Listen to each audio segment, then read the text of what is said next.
მოგესალმებით ძვირფასო ტელემაყურებლებო, ეთერშია ტელეკომპანია TV12-ის სპორტული ტურისტული პროგრამა სტარტი. პროგრამა სტარტის ავტორი და წამყვანი გახლავართ მე ჯემალ არობელიძე. ჩვენი საეთერო დაღონება გამოიწვია სტუდიის შეცვლა. ეხლა ჩვენ გამართული წესით სტანდარტებში მაუწყებლობთ ქალაქ ბათუმიდან იმედაშვილის ქუჩა ნომერი 8. ჩვენი ტელეფონია 7676012 მოგმართავთ უпростоრად სპორტის დარგის მუშაკებს, სპეციალისტებს, მოყვარულებს სპორტის, ტურიზმის ასევე დარგის სპეციალისტებს და მოყვარულებს შეგვეხმიანოთ ამ ტელეფონის ნომერზე, მოვბრძანდით ამ ლოკაციაზე და ჩვენ ხელი-ხელ ჩაკვეთებული გავაგრძელებთ ჩვენ საქმიანობას, რაც სპორტის და ტურიზმის წინსვლა ქვიასახელად ავტონომიურ რესპუბლიკაში. ეხლა კონკრეტული თემის შესახებ. დღეს მე სტუდიაში მოვიწვიე ტურისტული სეზონის მოახლებასთან დაკავშირებით ქობულეთის ტურიზმის ასოციაციის პრეზიდენტი ბატონი რევაზ სტამბოლიშვილი. მოგესალმებით ბატონი რევაზო. მადლობა სტუდიაში მოსვენებისათვის. ბატონი რევაზო, ჩვენ ძალიან დიდი მისია გვაკრისრია, რამე თუ ავტონომიური რესპუბლიკა სწორედ რომ მობილიზებულია და ნომერ პირველ დარგად აღიქვება ავტონომურ რესპუბლიკაში ტურიზმი. თქვენ ტურიზმის, ასე რომ ვთქვათ, სპეციალისტი ბრძანდებით, ამავდროულად ბიზნესმენი, რომელიც საქმიანობთ, არაერთი წელია უკვე ტურისტულ სისტემაში, გაგაჩნია თქვენი სასტუმრო, კავშირები გაქვთ მრავალ ასე რომ ვთქვათ, მოყვარულ ტურისტებთან. გამომდინარე აქედან, სწორედ ამ კუთხით დამიზნეთ ჩვენ გვექნება დღეს საუბარი. მინდა აქვე ხალხგაზრდით აღნიშნო, რომ ასოციაცია ქობულეთში ჩამოყალიბდა 12 წლის წინ, ჩამოყალიბდა ცნობილმა ბიზნესმენმა თემურ ჭყონიამ, კოკა-კოლის შეფმა და დარგის ხელმძღვანელად მაშინ ჩვენ ავირჩიეთ რატი მეგრელიძე. მიზეზთა გამო ნუ დაკონკრეტდებით მოხდა რომ ორგანიზაციამ ფუნქციონირება შეწყვიტა და ტურიზმის და სპორტის მოყვარულებმა გადავწყვეტეთ რომ ეს თემა გაგვეცოცხლებინა, შევქენეთ საინსტიტუტო ჯგუფი, იურიდიული ფორმებით დავამტკიცეთ როგორც ასოციაცია, ასევე ტურისტული კომპანია ზღვისნიავი, აქაც ესე იგი ცნობილი პიროვნება ამ დარგის უბრალო სპეციალისტ სულიკო ჭინჭარაძე ჩაუყენეთ სათავეში, ასე რომ წრე შეიკრა. ეხლა საკითხთა წყებას მიყავართ ჩვენ იქა რომ თემა გავავრცოთ, გავაჟღეროთ იმ დონეზე რომ აღიარება პოვოს და ამავდროულად რა თქმა უნდა პირველ რიგში ავტონომურ რესპუბლიკას დაუდგეთ გვერდზე, არამედ თუ თვალნათლივ ხედავდა ჩანს, რომ ხელმძღვანელები რევოლუციონურ ქმედებებს ჩადიან იმ გაგებით და იმ შემართებით, რასაც სიახლე ქვია სახელად ინფრასტრუქტურულ მოწყობაში, სერვის სამსახურების დაკომპლექტება ამოქმედებაში და TV12 იმის ხელმძღვანელობა ჩვენ სპორტული გადაცემა, ტურისტული გადაცემა გვერდზე ვერ დავდგებით, გამომდინარე იქიდან რომ საკითხი ეხება ჩვენ ღვიძლ საქმეს და გვაქვს ვალდებულება სწორედ ამ თემას ესე იგი გაჟღერების გარდა ჩაუდგეთ სათავეში და უხელმძღვანელოთ, რამე თუ კიდევ ერთხელ ვიმეორებ საკითხთა წყებას, როგორც პირადულში, ასევე საზოგადოებრივ შემართებაში მივყავართ იმ მაღალ დონეზე, რასაც ტურიზმი ქვია სახელად. ეხლა ბატონო რევაზ, მოდით ჩვენი დიალოგს დავიწყოთ, რომ პირველ რიგში თქვენ წარდგეთ რა თქმა უნდა მაყურებლის წინაშე და ამავდროულად გააჟღეროთ ის მიმართულებები, ის გლობალური მიმართულებები, რასაც თქვენ თვლით ასოციაციის წამყვან ძალად. შემდგომ რა თქმა უნდა ჩვენ შეგვიძლია ვიმჯელოთ ტურისტულ წვრილმა საკითხებზეც, ამას რა თქმა უნდა დიდი მნიშვნელობა აქვს, მაგრამ გლობალიზაცია მე იმიტომ ვახსენე რომ ერთ გადაცემაში ჩვენ ვერ მოვასწრობთ, ვერ მოხერხდება ყველა დეტალის და საკითხის განხილვა. ამდენად გთხოვთ, რომ წაადგათ მაყურებლის წინაშე და აი როგორც შევთანხმდით, ვისაუბროთ გლობალურ ნიშნით, თუ რას ფიქრობთ თქვენ, რამე გაჩნიათ პირველ რიგში, რა თქმა უნდა, როგორც ქობულეთის სინამდვილეში, მაგრამ ჩვენ ტელევიზია საერთაშორისოა, რეგიონს გარდა მოიცავს საქართველოს სხვადასხვა კუთხეებს და ჩვენ ვაპირებთ თანამშრომლობას ყოველ კუთხესთან, ერთად სინამდვილეში ხელი-ხელ ჩაგიდებული და ვაკეთოთ ქართული საქმე და ცოტა შეგვიძლია ესე იგი რესურსის გარეთაც გავიხედოთ, გთხოვთ.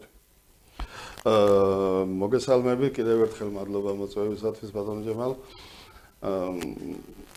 მოკლე გაცნობითი ექსკურსი რო ჩავატაროთ, რა საქმეს ემსახურება ჩვენი, ასე ვთქვათ, განახლებული ტურიზმის ასოციაცია, რომელიც ახლახან განახლებული სახით ჩამოვაყალიბეთ. საინიციატივო ჯგუფის ძირითადი შემადგენლობა ეს არის ტურიზმის, სპორტული ტურიზმის და საერთოდ კურორტის ამაგდარი ვეტერანი.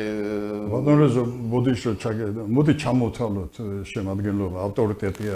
მას ზუსტად მაგას ვაპირებდი, ბატონო ჯემალ, თქვენი სახით, რა თქმა უნდა, სპორტული ტურიზმის ძირითადი წარმომადგენელი ქობულეთში და დიდი გამოცდილების მქონე, ბატონი ჯემალ არობელიძე, ასევე ბატონი გოგი გოგიტიძე, კურორტს ხელმძღვანელობდა დიდი ხნის განმავლობაში და უზარმაზარი გამოცდილების ადამიანი და უზარმაზარი დამსახურება აქვს მას ქობულეთის წინაშე. კურორტის განვითარების საქმეში ჯერ კიდევ საბჭოთა პერიოდში მანუჩარ ზედგინიძე სასტუმრო ინტურისტის დირექტორი იყო ხანგრძლივი დროის განმავლობაში და მისი რეზიუმის სასადგენად ესეც საკმარისია იმ დროში ერთადერთი საერთაშორისო მნიშვნელობის სასტუმრო იყო ქობულეთში. ასევე ტარიელ ვერულიძე, ქობულეთის ყოფილი მერი და სხვადასხვა დარგების ხელმძღვანელი საკმაოდ დროის განმავლობაში, ისიც რა თქმა უნდა ტურისტული ბიზნესის წარმომადგენელი, საკუთარი სასტუმროთი და საკუთარი უზარმაზარი გამოცდილებით.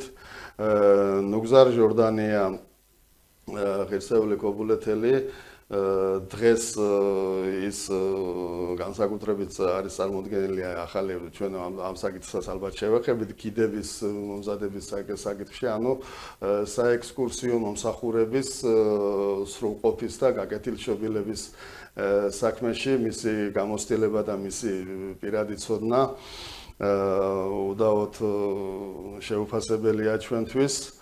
სულიკო ჯინჯარაძე თქვენ ვისახსენეთ ტურისტულ სფეროში უზარმაზარი გამოცდილების ადამიანი, რომელიც ხელმძღვანელობდა საერთაშორისო ტურისტულ ორგანიზაციას და დღეს ჩამოაყალიბა ქობულეთში მისი ხელმძღვანელობით ჩამოყალიბდა ახალი ტურისტული ფირმა უკვე ტურისტული მომსახურების, მრავალმხრივი მომსახურების ფირმა ზღვის ნიავი.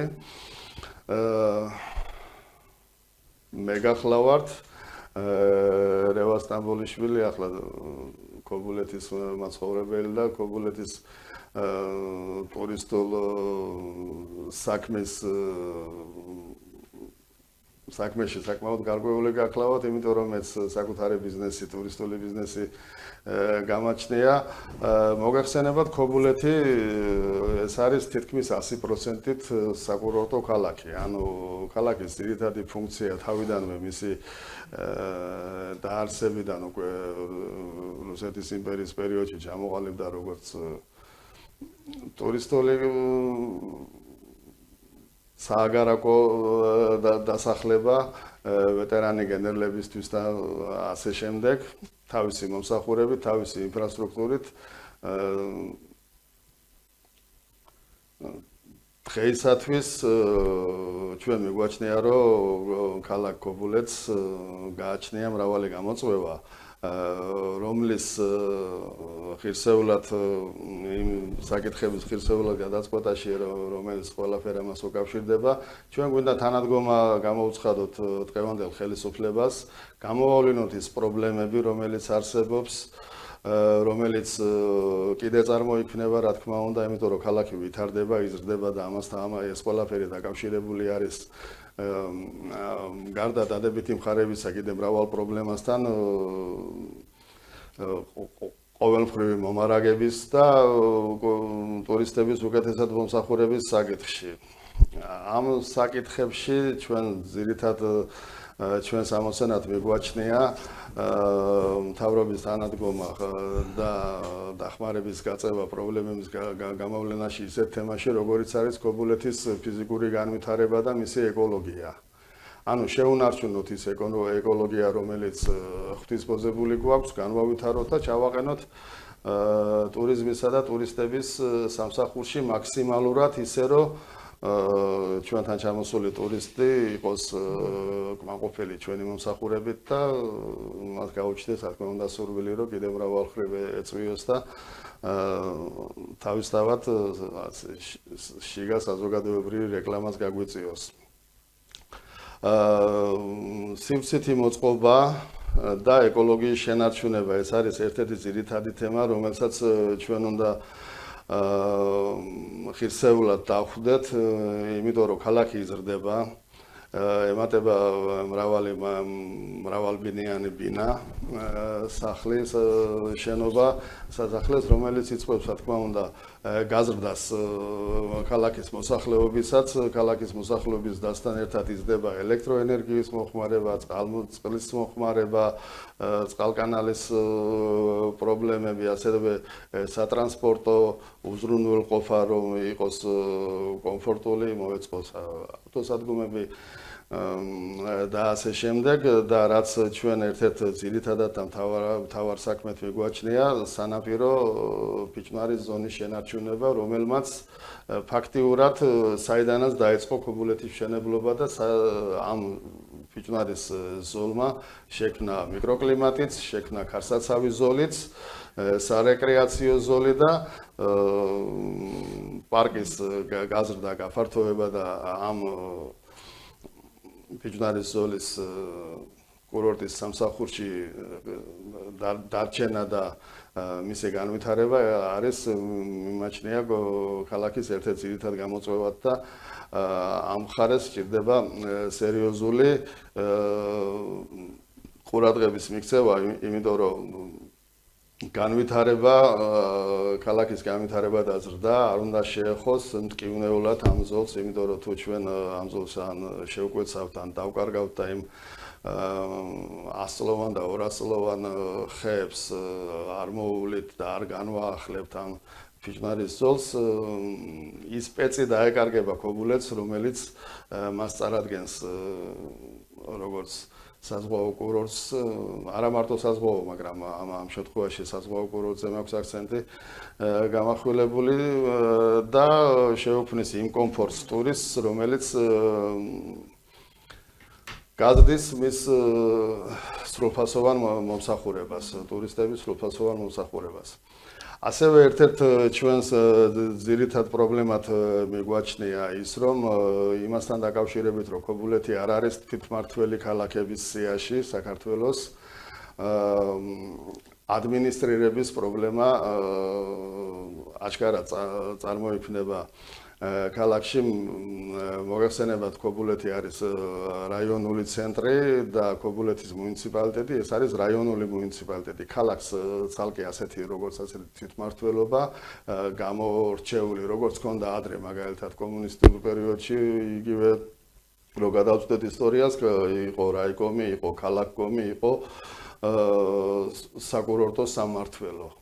ანუ ქალაქს ცალკე თავისი ხელისუფლება ყავდა, აღმასრულებელი ხელისუფლების ჩათვლით და იყო კიდევ საკურორტო მმართველობა, რომელიც ერთ-ერთი ძირითადი იყო ქალაქის განვითარების და დაგეგმარების საქმეში, მისი როლი განუზომელი იყო და იმ სახით, რა სახითაც წარმოდგენილი იყო მაგალითად 80-იანი წლების ბოლოსთვის ქობულეთი, საკურორტო მმართველობას ჰქონდა ერთ-ერთი წამყვანი მნიშვნელობა და ამ დარგს ხელმძღვანელობდა ჩვენი ერთ-ერთი დაფუძნებელი, რომელიც ვახსენე, ბატონი გოგი გოგიდიძე, უზარმაზარი გამოცდილებით და ჩვენ ვხედავთ ამ გამოწვევაში იმას, რომ არ მოხდეს ქალაქის მაგალითად გადატვირთვა იმ მრავალბინიანი სახლებით, რომელიც დღეს შენდება და იცით, რომ სამშენებლო ბიზნესი ერთ-ერთი წამყვანი ინდუსტრიული ბიზნესია საქართველოში.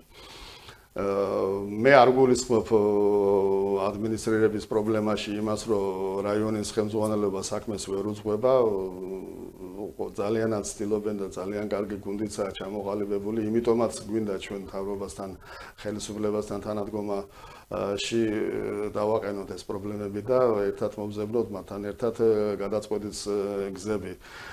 მე უბრალოდ იმიტომ ვახსენე, რომ ქობულეთს არ აქვს თვითმმართველი ქალაქის სტატუსი, ეს რატო არის კურორტისთვის მინუსი?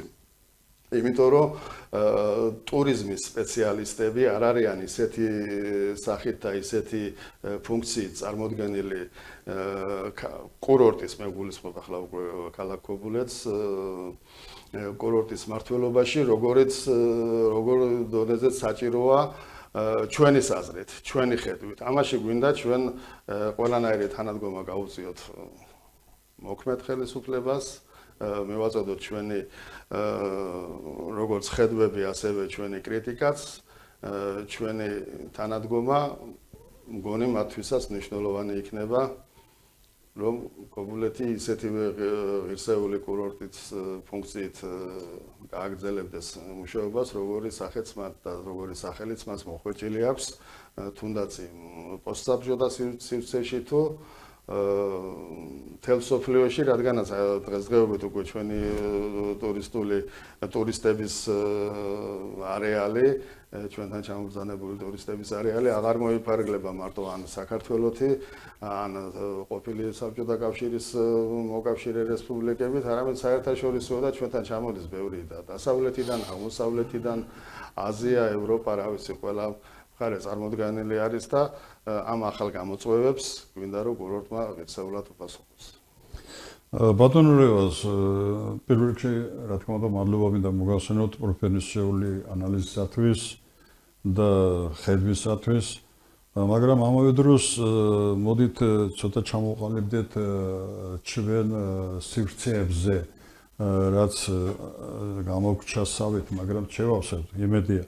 სივრცე რა მაქვს ახლა მხედველობაში მე ქალაქ ბათუმი ბულვარის გარეშე წარმოუდგენელია და ვერც აღვიქვამთ როგორც ესე იგი საკურორტო ქალაქი ეს ერთი მეორე შესაბამისობაში ზღვისპირა ყველა ზღვისპირა ქალაქი რაღაც ლოკაციის გარეშე ბულვარი ქვია სახელად თუ გაცვართობის საშუალება წარმოუდგენელი ამ მხრივ ქობულეთი ძალიან პრიორიტეტულად ჩანა უკანასკნელ პერიოდში დამრწმუნებით რომ კეთება სკვერები, ბულვარი, ბაღები და სიახლეები, ესე იგი ჯიხურებია, ეს უსახური შენობები აღებაშია სრულიად აჭარის სივრცეში, მაგრამ თქვენ როგორც უკვე პრეზიდენტი მაინტერესებს თქვენი ხედვა და ფიქრობ პარალელში ჩვენ მაყურებელსაც აინტერესებს ის თემა რომ აი როგორ ხედავთ თქვენ ზღვის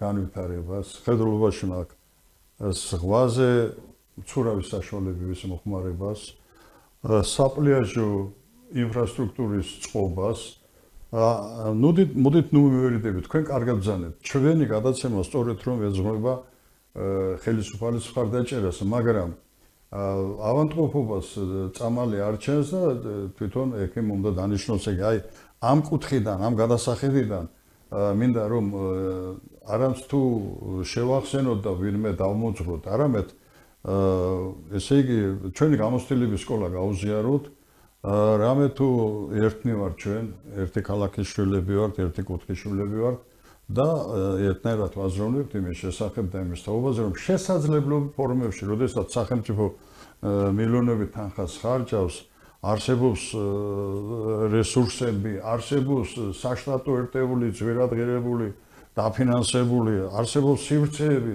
და ბოლოს გაგვაჩნია ბუნებრივი რესურსები და როგორ ვიყენებთ ჩვენ მას აი თქვენი გადასახედიდან მან პირველ რიგში დავიწყოთ ზღვა შემდგომ პლიაჟი შემდგომ გადმოვიდეთ კერძო სექტორზე და შესაძლებლობის ფარგლებში მე ვფიქრობ რომ ამის უკვე ელემენტები არსებობს რომ ჩვენ სოფელიც ჩავირთოთ ჩვენ ტურისტულ მომსახურებაში, რამე თუ ქობულეთში უკვე და ხულო ქედა შვახევშიც კი რამოდენიმე სოფელი უკვე არის ლოკაციურად მაღალი დონის ტურ მომსახურების ობიექტი, მაგრამ ესე იგი საკითხი წება იმისა, რომ ჩვენ ერთეულებზე გავჩერდეთ ეს არც ქვეყანას აწყობს, არც ჩვენ ასოციაციას აწყობს და არც არავის აწყობს. გამომდინარე აქედან ჩვენ და გავფართოვდეთ და ფაქტიურად ყველა ოჯახი უნდა მოვიცვალოთ ტურისტული საქმიანობით და მოვუწოდებ, მე აქედან მოვუწოდებ ყველა სოფლის წარმომადგენელს, ყველა ლოკაციის წარმომადგენელს ჩვენთან აჭარაში იმის თაობაზე, რომ გამოიყენოს ეს შესაძლებლობები, ჩვენ მათ გვერდზე დავუდგებით, მოვიმსახურებით, გავუყვებით ტურისტულ პროდუქტს, რომელსაც ისინი აწარმოებენ და ასე ხელი-ხელ ჩაგედებული ავაშევეთ გიგანტურ სახელმწიფოს, ეკონომიკას გავზდით და წინა პლანზე დავაყენებთ, შევავსებთ ბიუჯეტს, რაც კეთილდღეობა იქნება ქართული ხალხისათვის, დავასაქმებთ ხალხს და ყოველი ერთად აღებული მოგცემს იმ რენესანსულ სასურველ ხარას, რისთაც ხელისუფალი იწვის, რისთაც ყოველი ჩვენთანი ყოველი ოჯახი იწვის და აი თქვენი ხედვები ესე იგი ლოკაციურად და პირდაპირ გაგებით დავიწყოთ ზღვიდან და ავიდეთ მთაში. აბსოლუტურად გეთანხმებით შეფასებაში ბატონო ჯემალ, რომელიც თქვენ წარმოადგენთ მაგალითად შედარებისთვის ბათუმს რო ბულვარი, აი მისი უნიკალური ბულვარი გამოვაკლოთ წარმოსახვაში, ბათუმი კურორტის მნიშვნელობას ფაქტიურად დაკარგავს. ანუ არ იქნება ისეთი სრულყოფილი კურორტი, როგორ განვითარებასაც ის დღეს რომელსაც მიაღწია და აგრძელებს ამ ხაზით მოქმედებას. იგივე ითქმის შედარებისთვის გამოგვადგება მაგალითად ქალაქ ფოთის მაგალითი. ის ზღვისპირა ქალაქია, ის საპორტო ქალაქია, მაგრამ საკურორტო დატვირთვა მას არ გააჩნია, იმიტომ რომ არ არის მოწყობილი საკმარისი სარეკრეაციო ზოლი, თუმცა გააჩნია ფოთსაც, რა თქმა უნდა, პოტენციალი. მე ახლა არ მინდა როგორმე დავაკდინო, რომელიმე ქალაქის ანუ კურორტის მნიშვნელობა. გადავალ ქობულეთზე. ქობულეთი ჩვენი ზღვის აკვატორია და ის უნიკალური პლაჟი, რომელიც ჩვენ გაგვაჩნია, ეს ბუნების ბოძებულია, ჩვენმა წინაპარმა ისურვა აქ დასახლება და თავისი სისხლის ფასად დაიცვა ეს ტერიტორია, რომ ქართველთა დასახლების არეალში დარჩენილიყო და თავისი შრომით მიაღწია იმ შედეგებს, რომელსაც ჩვენ მივაღწიეთ, მაგრამ ჩვენ ის წინაპრის მონაპოვარი არ უნდა დავკარგოთ. თვითონ პლაჟს ჭირდება ცნობილი ფაქტია, რომ განიცდის მიგრაციას, ქვიშის მასები, ამას ჭირდება შევსება, მაგრამ ამას ამ საკითხში ჩვენ გვინდა ჩვენი ხედვები გავაცნოთ ხელისუფლებას, რომ პლაჟის შევსება ნატანი მასალით, რომელსაც უკვე სრულყოფილად დინარეები ვეღარ ახერხებენ, ანუ ხელოვნური შევსება მოხდეს უფრო ისეთი სახით, უფრო ქვაღორღით, დამუშავებული ქვაღორღით და არა იმ ლოდების ჩაყრით, რომელიც პირდაპირ ლოდების ხრიან. დიახ, სადმე მოიპოვებენ და პირდაპირ და სხვა ვეღარ ახერხებს იმ დიდი 50 და კილოგრამიანი და 20 კილოგრამიანი წლები უნდა. ხო, ამას ძალიან დიდი ხანი უნდა. მერე ის მიგრირებს მარტო იმ ადგილას არ რჩება, სადაც ჩაყრია, მთელი სანაპირო მოცული აქვს და მოცული ქონდა ნაწილობრივ ახლა დაამუშავა ზღვა, მაგრამ დიდი ლოდების დამუშავებას ძნელად ახერხებს ზღვა.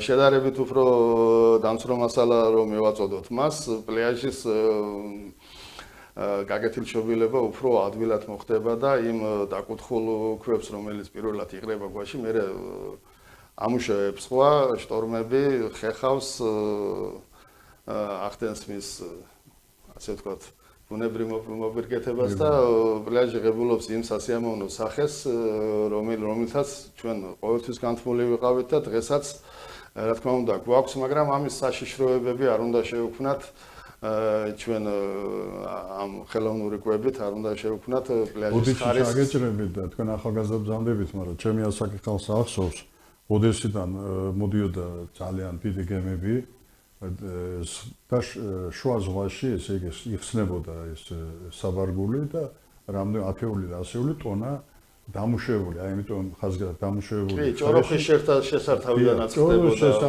ხებულობდა ლოკაციებზე. ამით ესე იგი ბუნებრივი რესურსების შერწყმით თორემ კარიერიდან გატანილი ფეში დაშენებული საქართველოს და რუსეთმა ფაქტურად იმ დროს უზარმაზარი ეშელონები კარიერები გადიოდა და პრინციპულად დააზიანა ჩვენი ძალიან დააზიანა, იმიტომ რომ ჩვენი პლაჟის მიგრაცია ხდება სამხრეთიდან ჩრდილოეთისკენ, ზუსტად სამხრეთის ბოლოში ქალაქის, ანუ ჩვენი მთავარი მდინარის კენტრში შესართავთან ხდებოდა ყველა ამ ინერტული მასალის მიწოდება და მდინარის დინება და ზღვის ტალღები უკვე აკეთებდნენ იმ კეთილ საქმეს ჩვენი კურორტისთვის რომ მუშავდებოდა ეს მასალა და ხარისხი პლაჟისა იყო ძალიან მაღალი და თვითონ სიფართეც პლაჟის და ზომა იყო ძალიან დიდი. მე ჩემი მშობლები ცხოვრობდნენ უფრო ცენტრალურ ნაწილში ადრე ქალაქის სადაც უფრო ადმინისტრაციული ცენტრია და იქ უზარმაზარი პლაჟი იყო. თითქმის იმხელა პლაჟი იყო და შეიძლება უფროს მეტიც რაც ახლა მის ყველაზე ფართო ფეხბურთის მოედანი ჰქონდა ფეხბურთის მოედანი და ზღვაზე ზღვასთან მიღწევას საკმაოდ ძალისხმევა ჭირდებოდა სიცხეში მე ასე გამიგია მე თვითონ ამას აღარ მოვსწრევარ იმიტომ ჩემს პერიოდში ამ ცენტრალურ ნაწილში ქალაქის უფრო ცენტრალურ მეგულისხმევა ადმინისტრაციული ცენტრის ნაწილში პლაჟს აშკარად ეთყობა დაკლება აშკარად ეთყობოდა ეხლა ცოტა მოითქვა სული პლაჟმა იმ ღონისძიებებით, რომელსაც ხელისუფლება ატარებდა ამ დროის განმავლობაში, ხდებოდა 2090-იან წლებში ზუსტად არ მახსოვს ეხლა, მაგრამ 2000-იანი წლების დასაწყისში რამდენჯერმე მოხდა ეს ასე ვთქვათ ინექცია და პლაჟის რაოდენობა გაიზარდა, მაგრამ ჩვენ ხარისხი არ უნდა შევწიროთ ამას და უფრო დაფიქრებით უნდა მივიდგეთ ამ თემას. ამას გულისხმობ მე, თორემ ეს საქმე რო საჭიროა და ეს საქმე რო საშუალია, ამაში არავის არ ვედავები და ეს მშვენივრად უწყის ხელისუფლებასაც, მაგრამ ხარისხი არ უნდა შევწიროს ზომას, ანუ დიდი ზომის ლოდები და ქვის დიდი ზომის ქვები უკვე არაკომფორტულია უკვე პლაჟში, იმიტომ ჩვენ პლაჟზე ეხლა რა თქმა უნდა შეიცვალა ცოტა კომფორტის მიწოდება და სპეციალური საწოლი ადგილები, შეზლონგები და ასეთი გამოყოფილი არის და ადრე თითქმის არ ჭირდებოდა. ადრეც იყო უფრო ხის შეზლონგები და დასაწოლი ისინი კომუნისტების პერიოდში ჩემს ბავშვობაში მე მახსოვს, მაგრამ ბევრი ამას არ ხმარობდა. უბრალოდ პიცახოსი დააფინა ადამიანმა და თბილ ქვიშაზე დაწვა ეს სამკურნალო ეფექტსაც იძლეოდა, იმიტომ რომ მინდა კიდევ აღვნიშნო, რომ ჩვენს თვითონ პლაჟსაც სამკურნალო მნიშვნელობა გააჩნია, იმიტომ რომ ჩვენი აი ქვიშა, ნატანი ქვიშა არის, რასაც ჩვენი პლაჟი ქვია, მაგრამ მისი ძირი იყო სილა, ის შავი მაგნიტური სილა ფაქტიურად, რაც მაგალითად ურებში და მაგნეტიტში არის წარმოდგენილი. იმაზეა, ეს უფრო ზემოთ დარჩა, ზემო ნაწილში პლაჟის და ძირითადად ქვიშამდე, აი და რა ნატანმა მდინარეების მიერ ჩამოტანილმა ათასლეულების მანძილზე, ალბათ მილიონობით წლების მანძილზე ნატანმა ქვიშამ და შეცვალა სტრუქტურა, ჩვენ ქვიშიანი პლაჟი გაგვაჩნია, მაგრამ ამას კიდევ ერთხელ ვიმეორებ, ჭირდება ხარისხის სხვანაირი მოვლა, ცოტა სხვა მიდგომა, ალბათ დახვეწა ამ მიდგომის, სხვას არაფერს არ გულისხმობ, დახვეწა ჭირდება ამ მიდგომის და მერე უკვე რა თქმა უნდა პლაჟის და აკვატორიის სუფთავის შენარჩუნება არის ჩვენი ერთ-ერთი მთავარი გამოწვევა, იმიტომ რომ ყოველი შტორმის შემდეგ მდინარეებს ჩამოაქვს დიდი რაოდენობით ჩამონარეცხი მასალა, რომელიც გაწმენდაც მერე თუ ეს პროცესი ზაფხულში განვითარდა განსაკუთრებით უჭირს დასუფთავების სისტემას, იმიტომ რომ მე არ გულისხმობ, რომ ისინი არ მუშაობენ, ან ცოტას მუშაობენ, ფუტკრებივით მუშაობენ, მაგრამ ხანდახან იმდენი ხედა აი ჩამონარეცხი მასალა მოდის, რომ ის გაწმენდას ხანდახან კვირეები ჭირდება. პლაჟიდან მინდა მომინაცვლო ცოტა უფრო ზემოთ და ფიჭვნარის ზოლს შევეხო. პატარა ისტორიული ექსკურსი კიდევ 2-3 სიტყვით. ქობულეთში მაგ პერიოდში 90-იანი წლების ბოლომდე იყო ერთი საერთაშორისო სასტუმრო. ეს არის სასტუმრო კოლხეთი ინტურისტის სისტემაში შედიოდა ის და მისი აშენების პერიოდში იმ ტერიტორიაზე ეს დაახლოებით 2 ჰექტარზე მეტი ტერიტორია გააჩნდა მგონი და ეხლა ის ტერიტორია ამ შენობის მაგრამ შენობა უკვე აღარ გაგვაჩნია ამ შენობის იმაში შედის ფიჭვი ფაქტიურად არ მოჭრილა ვისაც ახსოვს ინტურისტი გავახსოვს 17 სართულიანი უზარმაზარი შენობა 600 ადგილზე მეტი გააჩნდა საკმაოდ იმ დროისათვის და დღეისათვის შეგვიძლია თქვა თანამედროვე კვების სისტემა გამართული თავისი ბარებით, რესტორნებით, კაფეებით და სად იყო ფიჭვების შემონარჩვა, აი რესტორნის კიბერო იყო ასასვლელი, იმის იქიდან ჩანდა ვიტრაჟიდან ზღვის მხარეს რომ ერთი უზარმაზარი ფიჭვი პირდაპირ შენობის კუთხეში. ანუ ცდილობდა ყველანაირად მაშინდელი ხელისუფლება რომ ეს ფიჭვნარი ყოფილიყო შენარჩუნებული და მის ხარჯზე არ მომხდარიყო ფიჭვების მოჭრის ხარჯზე არ მომხდარიყო სასტუმროსათვის თუ პანსიონატებისთვის თუ სანატორიუმებისთვის ტერიტორიის გაზრდა. დღეს გვაქვს სხვა სურათი. დღეს გვაქვს აბსოლუტურად სხვა და არ მინდა ახლა მე ძალიან ღრმად შევეხო მტკივნეულ საკითხებს და დავკონკრეტდე. არავის არ მინდა ამით ვაწყენიო, მე მინდა გავამახვილო ყურადღება რომ ის რაც გაგვაჩნია დღეს ეს უნდა შევინარჩუნოთ, გავზარდოთ და გავაფართოვოთ ფიჭვნარის ზოლი. რა ტერიტორიებიც დღეს შემორჩენილი არის მუნიციპალიტეტის დაქვემდებარებაში ძირითადად გვინდა მივახციოთ რომ მოხდეს მათი პარკად აღიარება და ის მარტო ცენტრალური პარკი რომელსაც მარტო იმას ქვია დღეს პარკი ვეღარ პასუხობს თანამედროვე გადატვირთული არის სეზონის დროს ვიზიტორებით, ტურისტებით თუ ასე შემდეგ და ის სკვერები რომელიც ეწყობა ძალიან ბევრი სკვერი მოეწყო ძალიან კეთილი მოეწყო შედარება არა რა თქმა უნდა თამარ მეფის სანაპიროც მაგრამ ეს წყვეტილი სკვერების გაკეთება საკმარისი არ იქნება თუ ჩვენ გავითვალისწინებთ იმ გამოწვევებს რომელიც ამ სამშენებლო ბიზნესიდან მომდინარეობს იმიტომ რომ ყველა ვინც ეხლა აშენებს ერთადერთი გამონაკლისია სპოთაშორის თემურჭონია სასტუმრო მგონი 6 თუ 7 სართულია დანარჩენი ყველა ცდილობს 20, 28, 30 და 40 და მეტი სიმაღლის შენობების აშენებას რომ მათთვის იყოს ეს რენტაბელური, მაგრამ აქვე ხაზი მინდა გაუსვა იმას რომ ეს შენობები არ შენდება სუფთა სასტუმროების სახით. ეს არის მრავალბინიანი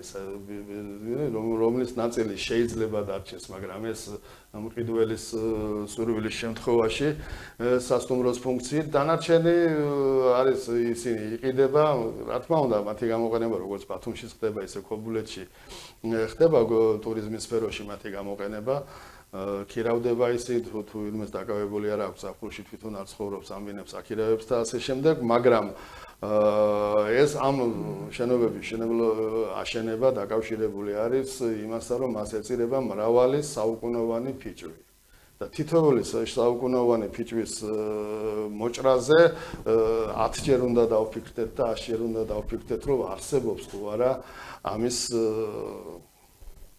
რაღაცა სხვა გზა რომ მოხდეს ისეთი დაგეგმარება, ისეთი დაპროექტება, რომ მაქსიმალურად შევინარჩუნოთ ეს სანაპირო ზოლი, იმიტომ რომ თუ ჩვენ ფიჭვნარს დავკარგავთ ქობულეთი როგორც კურორტი ვერ გახდება უკეთესი, არამედ გახდება გაცილებით უარესი და მისი რეკლამირება და მისი უკვე გაგვიჭირდება თუ ვეღარ ვაჩვენეთ იმ სახეს ადამიანი რომ შედარებისთვის შეხედავს ქობულეთის სურათს რომელიც იყო 30-40 წლის უკან და შეხედავს მაგალითად ხვალინდელ სურათს რაც შეშროება ჩანს იქ იქნება გამოკვეთილი რომ გადავდივართ იგივე ეგრეთ წოდებული ქვის ჯუნგლების ეპოქაში სპოთაშორის ბათუმზე ამან სერიოზული ზეგავლენა იქონია ქალაქის გადატვირთვა რთულია მანქანით მოძრაობა, ავტომობილით გადაადგილება ქალაქის, იმიტომ რომ ავტომობილების რაოდენობა მატულობს და მატულობს. ამას ყველაფერს სჭირდება საერთაშორისო გამოცდილებების გაზიარება, როგორ მოეწყოს სივრცითი მოწყობა, როგორ მოხდეს კურორტის მომავალი განვითარება, ანუ გენერალური განვითარების გეგმაზე მუშაობა მიდის, როგორც ჩვენთვის არის ცნობილი ქალაქში, მაგრამ ჯერჯერობით ჩვენ გაცნობილი არ ვართ ამ გეგმას და ჩვენი თანამშრომლობა ხელისუფლებასთან ზუსტადაც გვინდა ამ კუთხით დავიწყოთ, რომ გავეცნოთ გენერალური განვითარების გეგმას თუ ის შექმნილი არის თუ არა, მონაწილეობა მივიღოთ მისი შექმნის პროცესში, ანუ რა მონაწილეობა, ახლა ჩვენ ყველანი არ ვართ შეიძლება პროფესიონალები იმ დარგის, რომ ვთქვათ, რომ ასე უნდა გაკეთდეს და ასე არა, მაგრამ არსებობს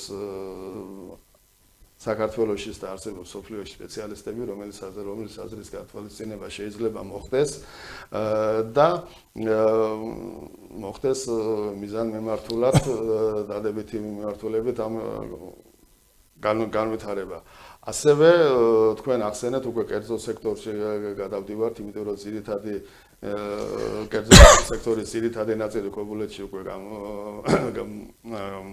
არის წარმოდგენილი ამ ფიჭვნარის მოპირდაპირე მხარეს ჩვენი ცენტრალური ქუჩის აღმაშენებლის გამზირის გადაღმა. ეხლა მინდა აღვნიშნო, რომ კერძო სექტორი ყველანაირად ცდილობს მაქსიმალური კომფორტის შექმნას და მაქსიმალური კომფორტული შენობების აშენებას, ეს ბანკების დახმარებით ხდება თუ თავისი ძალებით ახერხებენ. ძირითადი განვითარება კურორტის არის კერძო სექტორის დამსახურება.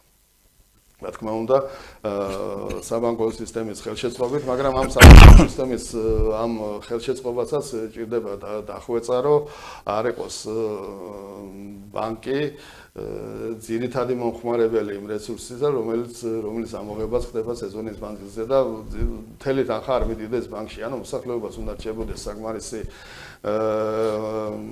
თანხა იმისთვის, შემოსავალი იმისთვის, რომ თავისი ოჯახის ღირსეული ცხოვრება უზრუნველყოს და ასევე რეფინანსირება გააკეთოს თავისივე ბიზნესში, რემონტის სახით თუ განვითარების სახით, ეხლა მაგალითად აუზები ემატება სერიოზულად ქალაქს, იმიტომ რომ ამ საკუთარ მოთხოვნაში ესეც გათვალისწინებულია. გარდა ამისა, ქობულეთი გარშემორტყმული არის ზღვას დაცულ ტერიტორიათა, ახლა არ ვიცი, ვერ განვიხილავთ არა ასეთი აკვატორია ამ სიაში, მაგრამ გარშემო ახლავს ეროვნული პარკები. ეს არის ისპანიის ეროვნული პარკი, დაცული ტერიტორია, ჭაობი ქობულეთის აკვატორიაში. სამი ჩვენთან ამგონი. დიახ, ეს რამსარის კონვენციაში შესული ტერიტორია, მისი ადმინისტრირება ხდება სწორედ ამ რამსარის კონვენციასთან, აი ჭაობების საერთაშორისო გაერთიანება არის.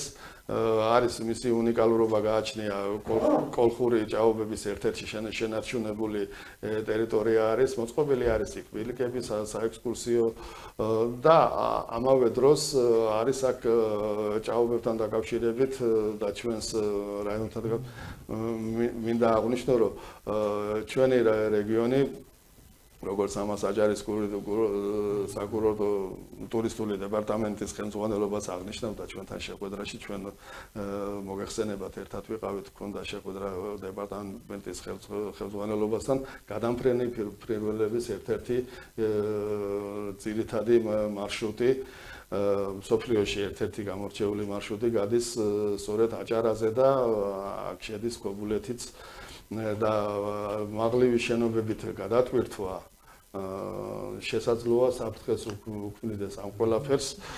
ესეც არის კურორტის შემოსავლის ერთ-ერთი ძირითადი წყარო, იმიტომ რომ ჩვენ დღეს ძირითადად საზაფხულო ზღვის სეზონზე ვარ დამოკიდებული, მაგრამ გაზაფხული და შემოდგომა ეს არის ამ ფრინველების ჩვენს არეალზე გადასვლის პერიოდი და მას კიდევ ბევრი ვიზიტორი მოყვება, დამკვირვებელი, მეცნიერი, უბრალო მოყვარული. ასე რომ ხელშეწყობა უნდა მოხდეს იმის, რომ ბუნებას ზიანი არ მოვაყენოთ ქალაქის განვითარებას. დიდი მადლობა ბატონო ეზო. ასევე ბოდიში ბატონო ჯემალ ერთ იმას დავამატებდი კიდე თქვენ აღნიშნეთ სოფლის ტურიზმი. ჩვენ გვაქვს უამრავი ლოკაცია ქობულეთში, რომელიც არის ასათვისებელი რაიონის მასშტაბით, სოფლის ტურიზმიც არის უკეთესად განსავითარებელი და ახალი ლოკაციები გამოსავლენი, სადაც საექსკურსიო მომსახურება გაიზრდება ჩვენი ტურისტების და ეს კიდევ ერთი წინგადადგმული ნამირაბია. დიდი მადლობა ბატონო ეზო, ფაქტობრივად ჩვენი გადაცემა დასრულდა. უბრალოდ მე როგორც წამყვანს მინდა 1-2 წუთით ვთხოვ ოპერატორს, რომ მომცეს დრო და საშუალება. სეჯამების მხრივ ვფიქრობ, რომ ძალიან მაღალ დონეზე განვიხილოთ, რა თქმა უნდა, საქმე დაწყება დაგვჭა, ეს ლოგიკურია, ერთ გადაცემაში ვერ მოხერხდებოდა.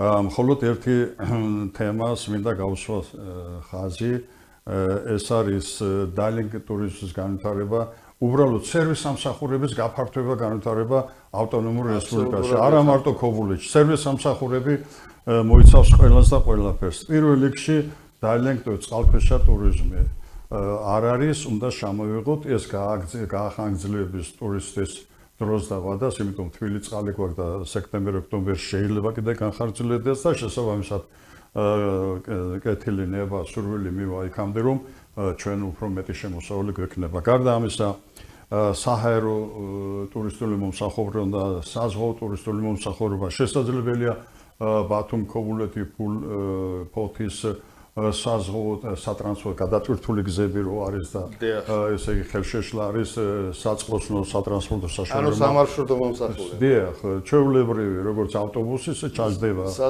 ქობულეთში და გადაადგილდება ბათუმში. შესაძლებელია აქ მოეწყოს ტურისტულ მარშრუტებზე გასვლის ერთ-ერთი ლოკაციური სახეობის აღიარებასთან ერთად შემოქმედებითი საქმიანობის ჩადება ბათუმის ბოტანიკური ბაღი, თქვა და ქობულეთის სივრცე ლოკაციურად, სადაც მოხდება ამას დიდი მნიშვნელობა არ აქვს. გარდა ამისა, ჩვენ დატარებით ვაჭრობასაც უნდა შევეხოთ, უნდა გავაუმჯობესოთ, ფორმა უნდა ჩავაცვათ ამ ხალხს, მივცეთ რაღაც შეღავათები. ურიკები, რომ ესე იგი დახვეწა უნდა მოხდეს. აუცილებლად ჩვენ უკვე არა ვართ უკვე 30 წლის წინანდელი ქობულეთი, ჩვენ ვართ ახალი ევროდონის ქობულეთი, ჩვენ ვართ ხალხი, რომლებიც ღებულობთ ათასობით და 10.000 და მილიონობის ტურისტებს და ამასთან ერთად შარშანდელი ტურისტი წელს ჩვენგან ელის სიახლეებს. რა თქმა უნდა, გრანდიოზული, ვიტყვი რევოლუციური სიახლებია ავტონომურ რესპუბლიკაში, ამაზე ორი აზრი არ არსებობს, მაგრამ პროფესიულად ჩვენ გვაქვს კიდე ბევრი სასაუბრო, რაც დასახვეწია. დასახვეწია და გვინდა მეტი. ტურისტული მოსახურება არის ქაოსური და ლიბერალური, რომელსაც ჩარჩოებში უნდა ჩაყენება, როგორც მოგახსენეთ, ზღვის სერვის მომსახურება, ადგილზე ნაციონალური ეროვნული სამზარეულოს, ესე იგი, თავის დონეს დაყენება, ამის გამო მე ვთქვი, რომ სოფელი უნდა ჩაერთოს და ლოკაცია უნდა გაივრცოს და გაძლიერდეს. გამომდინარე აქედან მოდით დღეს ამით დავკმაყოფილდით, მე თქვენ კიდევ მოგიწევთ, იმიტომ რომ თქვენ უკვე პრეზიდენტ ძანდები და ყოველი ეს თქვენ გეხებათ. მე არ ვიტყვი რომ თქვენი გადასაწყვეტია, მაგრამ თქვენ გეხებათ და თქვენ ჩვენთან ერთად უნდა დააყენოთ ეს საკითხები. გვარდიის გამოცდილები და გამოსახელე და ამ გამოცდილებაზე დაყრდნობით ბატონო ჯემალ თქვენის სახით და თქვენი მეგობრების სახით. ასე ჩამოყალიბდეთ რომ ჩვენ ახალგაზრდების გვერდზე განვართ, ჩვენ არაფერს არ ვითხოვთ, ერთის გარდა რომ ჩვენი ლამაზი ავტონომიური რესპუბლიკა კიდევ მივიღოთ რეზულტატი. დიახ, დავხვეწოთ ჩვენი ტურისტული გავაფართოვოთ ტურისტული საქმიანობა, სპორტული საქმიანობა და ეს ორივე ერთად აღებული ნიშნავს, რომ ჩვენ ვიქნებით რესპუბლიკაში პრიორიტეტი კი არა, მთელ მსოფლიოში პრიორიტეტი. აქ მთელი გეგმებია, მთელი საკითხებია, რასაც ჩვენ ეტაპობრივად გავაჟღერებთ. სხვათა შორის ბატონო ჯემალ უკაცრავად სიტყვაში ჩაგეჩარით, საზღვაო ტურიზმის აღორძინება საქართველოში ქობულეთიდან მოხდა. კი ბატონო, გეთანხმებთ. მოდით ამჯერად ჩვენი გადაცემა დასრულებულად გამოაცხადოთ. მაყურებელს კი მინდა უთხრა, რომ დღეს ჩემი სტუმარი იყო ბატონი რევას სტამბოლიშვილი, ახლად არჩეული ქობულეთის ტურიზმის ასოციაციის პრეზიდენტი. წარმატებები უსურვოთ მას კარგად ბრძანდებოდი, დიდი მადლობა მოგზაურობისათვის. მადლობა მოწვევ.